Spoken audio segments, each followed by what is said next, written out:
If you're considering tax planning to make the most of your asset allocations, you need to have a good understanding of how your assets are related to taxes.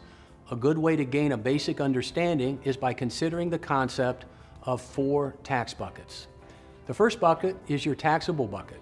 So any accounts or financial vehicles that you pay tax on each year, whether or not you pull the money out, falls in this bucket. So what does that mean? It might be bank accounts like CDs, it might be brokerage accounts, your mutual funds, or bonds, or even stock dividends.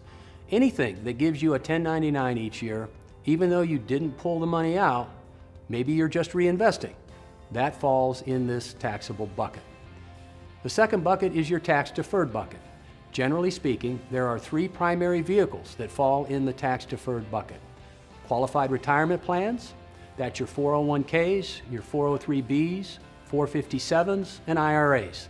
Non-qualified annuities also fall in this bucket, as well as savings bonds. Those are all tax-deferred, so those are in that bucket. The third bucket is your tax-free bucket.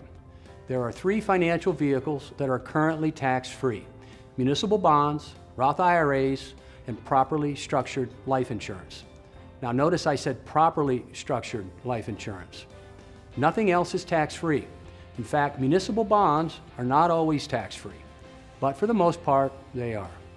Finally, the fourth bucket is income and estate tax-free, and that's where you get into charitable trusts and other similar arrangements. Here's what you need to know.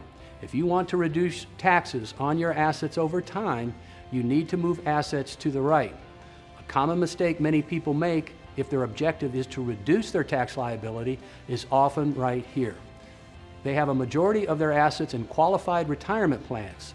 This has the potential to create significant tax liabilities down the road. You may want to consider reallocating some of those assets to the right to help reduce tax liability over time. That is the concept of the 4 tax buckets.